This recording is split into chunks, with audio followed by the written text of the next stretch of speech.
հայաքվե։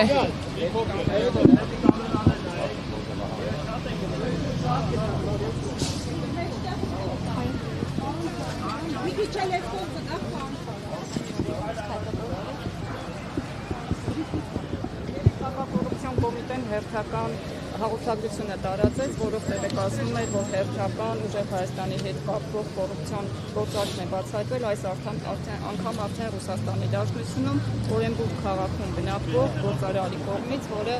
Սամվել Կարապետյանի նկատի դեպքում խոստացել է աշխատանքի կենտրոնի մարդկանց աջակցի եւ այլ խոստումներ է տվել։ Ձեր կարծիքով ինչով են պայմանավորված հենց ուժեղ Հայաստանի կողմեն եւ քննչականը եւ Բայց տեսեք, ինձ թվում է շատ հստակ ամեն ինչ, գործող իշխանությունը, որը ընդհանրապես որևէ օրենքի չի ենթարկվում, որի տարբեր ներկայացուցիչները համատարած զբաղված են ընտրակաշառքներ բաժանելով, սոցիալական օգնության անվան տակ, խոստումների անվան տակ, ընտրություններից մեկ ամիս առաջ կենսաթոշակները բարձրացնելով, հարկերի իջեցումներ խոստանալով եւ այլն, հստակ հասկանում են, որ իրանց այդ ամբողջ գործիքակազմը ինչ-որ իմաստով սպառել է իրեն եւ այլևս ընտրական տրամադրությունների վրա չի ազդել։ Եվ նաեւ հստակ հասկանում են, որ անդիմադիր ամբողջ դաշտում առաջատարը այսօր ուժեղ Հայաստանն է։ Եվ ուժեղ Հայաստանը դա չի էլ թաքցնում եւ դա պայմանավորված է ըստ էության նրանով, որ մեր ժողովուրդը ցանկանում է թարմություն տեսնել քաղաքական դաշտում, ուզում է տեսնել նոր ուժ, որը ոչ միայն կապ չունի Փաշինյանի եւ իր վարչակույտի հետ,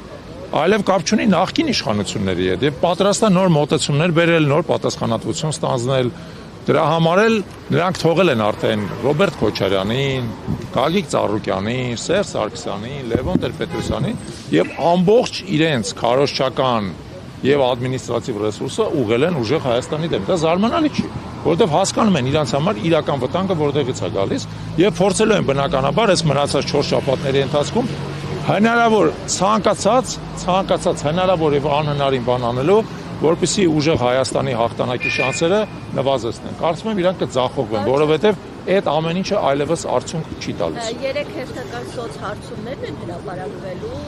սա իր արդյունքը, որ հատկապես եվրոպացի պաշտոնյաների այցից հետո, ԵՄ գագաթնաժողովից հետո իշխող ուժի, մասնավորապես Նիկոլ Փաշինյանի վարկանիշը նախորդ ամիսների համեմատ ավելի բարձրացել են ցույցերի նախաշեմից, սա վերաբերել ինչ կասեք։ Եկեք, գիտեք ինչ, տեսեք, սոցիոլոգիական հարցումներ հիմա այն հաճախականությամբ են արվում, հա, ամեն շաբաթ մենք 2-3 սոցիոլոգիական հարցման արդյունք ենք տեսնում։ Ընտրությունների արդյունքների տեսանկյունից սոցիոլոգիական հարցումները ընդամենը, այսպես ասած, ուղղորդող գործոն են։ Ընդամենը ուղղորդող գործոն են։ Ընտրությունների օրը այդ գործոններին խառնվում են բազմաթիվ հավելյալ գործոններ։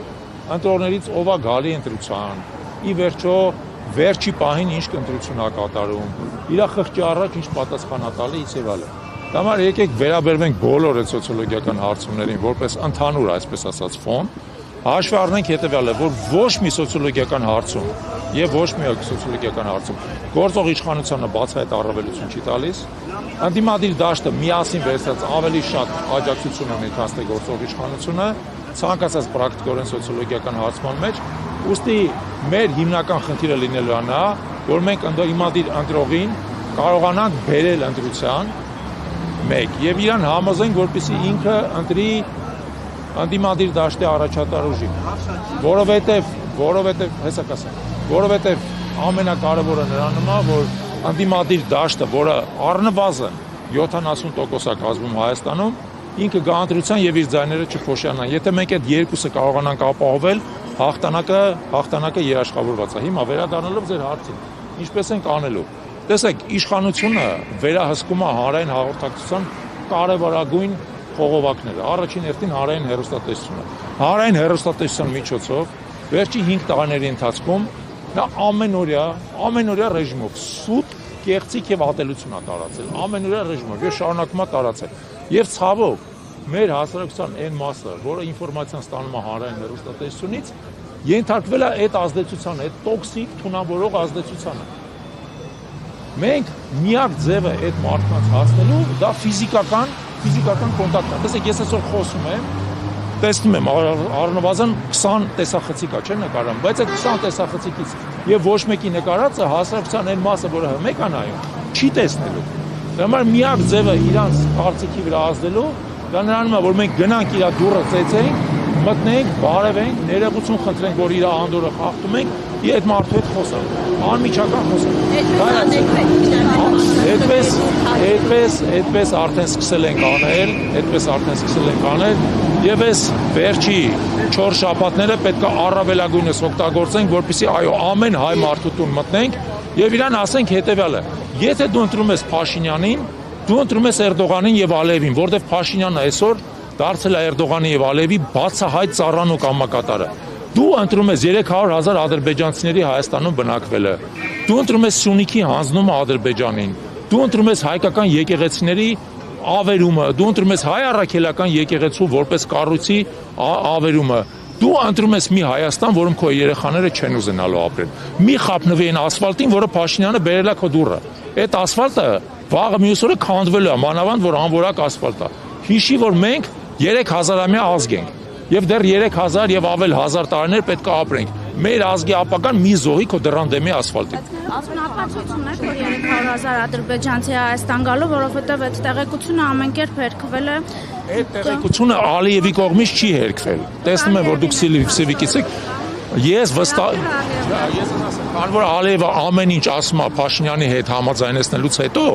ապա ես ոչ թե Ալիևին եմ վստահում, այլ ասում եմ հետեւյալը, եթե Ալիևը ասում է, ուրեմն Փաշինյանը արդեն համաձայնվել է։ Դուք եք փաստան Ալիևի թեզերը տարածում։ Եկեք, գիտեք ինչ, դուք լրագրող եք, թե ԹՔՊ-ի անդամ եք։ Եթե լրագրող եք, եկեք իմ այդ քաղաքական դիսպուտի մեջ մի մտեք։ Մենք տեսել ենք, որ այս ընթացքում Ալիևը ինչ ասել է, մեկին մեկ տեղի է ունեցել։ Ինչի որտեվ Ալիևը ցանկացած բան Փաշինյանի հետ համաձայնեցնում է, հետո է ասում, ինչի որովհետեւ Փաշինյանն ու Ալիևը դրանք մի տիրոջ ծառայող երկու ծառաներ են։ Իրանք նույն քաղաքական սուբյեկտն են եւ դա արդեն ապացուցված է։ Բազմիցս ապացուցված է։ Դուք էլ առաջարկում, որպեսզի ընտրողը իրեն ընտրի, հա։ Տեսեք, մեր քաղաքական ուժը հայակվեն է, ինչպես հասկանում եք, ոչ թե ուժեղ Հայաստանը։ Մենք աջակցելու ենք ուժեղ Հայաստանին։ Եվ ուժեղ Հայաստանը ունի իր քաղաքական ծրագիրը, որի կազմելուն մենք անմիջական մասնակցություն ենք ունեցել։ Դրա հիմքում հետևյալն է, եւ ամենակարևորը հետևյալն է. մենք չենք տրվելու թուրք-ադրբեջանական պարտադրանքի։ Մենք չենք գնալու թուրք-ադրբեջանական կապիտուլյացիային։ Հայաստանը պետք է իր ներքին ռեսուրսների եւ նաեւ իր դաշնակից եւ գործընկեր ուժային կենտրոնների հետ միասին կարողանա ձևավորել այնպիսի անվտանգային ճարտարապետություն եւ այնպիսի անվտանգային համակարգ, որը մեզ հնարավորություն է տալիս մերժել թուրք-ադրբեջանական պարտադրանքը։ Դա ամենաառանցքայինն է։ Մենք այլևս չենք գնալու թուրք-ադրբեջանական պարտադրանքով մեր եկեղեցիները քանդելուն, հայ առաքելական սուրբ եկեղեցին վարկաբեկելուն, Արարատը եւ մեր մշակույթի եւ ինքնության սիմվոլները մեր կյանքից հեռացնելուն, մեր փառքի անկյունները դպրոցներից հանելուն, մեր պատմությունը դասագրքերից հանելուն եւ այլն։ Սա ըստ էության կռիվ է եւ հանրաքվե է մեր ինքնությունը պահպանելու համար։ Եվ մենք այդ կռիվը տանելու ենք մինչև վերջնական հաղթանակ։ Պարոն Չալաբյան, ձեր անձի շուրջ քննադատություններ կան, որ միասնության թևերի հետ այսպես համագործակցությունը չստացվեց, հիմա ուժեղ Հայաստանին եք անդամ սատարում աջակցում ձեր խոսքը մեջ բերեմ, ինչով է սա պայմանավորված եւ ըստ էության նաեւ ասում են այսպես վստահելի չեք։ Մի թևից Նախ մենք որևէ թևից որևէ թև չենք անցել։ Մենք համագործակցության հուշագիր ենք ստորագրել միասնության թևերի հետ, որը պայմանավորվել ենք մեր ուժերը միավորել։ Չի ստացվել։ Տարբեր պատճառներով չի ստացվել։ Միասնության թևերը թև չի ընդհանրապես։ Դա մեր համար մեզ համարժեք կառույց է, երկու համարժեք կառույցներ իրար հետ համագործակցության հուշագիր են ստորագրել, սկսել են համագործակցել, համագործակցությունը չի ստացվել։ Մեր պատճառների մասն էլ հայտարարել ենք, թե ինչի համագործակցությունը չի ստացվել։ Ցավալի է, որ չի ստացվել, անկեղծ ասում եմ, ցավալի է, որ չի ստացվել, բայց ասել, որ մենք մի թևից անցել ենք մյուս թևը, դա կեղծիք է, որտեղ միասնության թևերը ոչ մի թև էլ չի։ Դա մեր պես նորաստեղծ կառույց է, ավելի շուտ մենք 3 տարվա արդեն գործող կառույց ենք, իրենք կես տարի են գործում։ Կարելի է ասել, որ ընդհանրապես ուղղակի այդ համագործակցությունը չստացվեց այդքան բան։ Իդեպ, ուժեղ Հայաստանը եւս նորաստեղծ կառույց է։ Եվ ասել, որ մի թևից մյուսն ենք անցնում, սխալ է, որովհետև սրանք բոլորը նորաստեղծ կառույցներ են, իրանց միջև ընթանում են համագործակցության տարբեր տեսակի ձևաչափներով քննարկում, հուսով ենք այս համագործակցությունը կստացվի։ Պարոն Չալոյան, խնդրում եմ կիսվեք, եթե այդպիսի կան, դաշինքի ներսում քննարկումներ ունեք, թե առաջատար պաշտոններում առաջնահերթ ինչ նշանակումներ կունենա։ Տեսեք, ես կարծում եմ, որ դրա մասին խոսելը ընդհանրապես ժամանակավրեպ է, հա, որովհետև արջին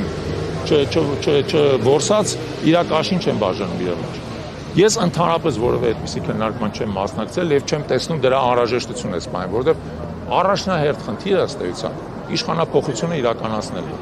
Եթե իշխանափոխությունը տեղի ունենա եւ երբ որ իշխանափոխությունը տեղի ունենա, ես կարծում եմ, որ կառավարության կազմը որպես այդպեսին երկրորդական հարց է լինելու։ Իհարկե, մենք պնդելու ենք նրա վրա, որ կառավարությունը կազմած լինի բարձր հանրային բարձրացում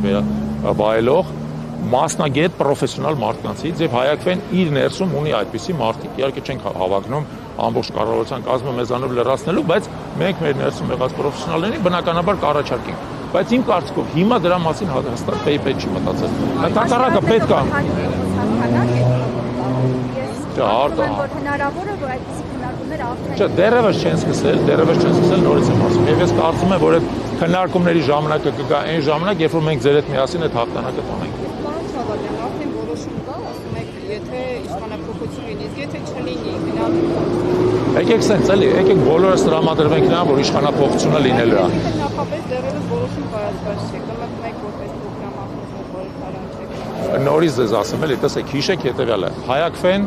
աջակցում է ուժեղ Հայաստանին, բայց Հայ-Ակվեն ներգրաված չի նույնիսկ ուժեղ Հայաստանի ցուցակի մեջ։ Ուստի այդ հարցերը դուք պետք է տաք ուժեղ Հայաստանի ցուցակի ներկայացուցիչներին, կմտնեն, չեն մտնի, բայց մեր նպատակը ի վերջո շատ հստակ է,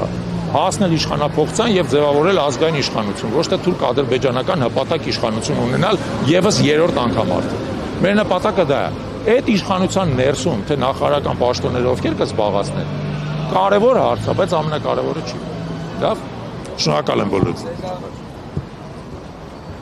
Հարգելի հետևորդներ, մենք զրուցում էինք Հայ-Ակվե ազգային քաղաքացիական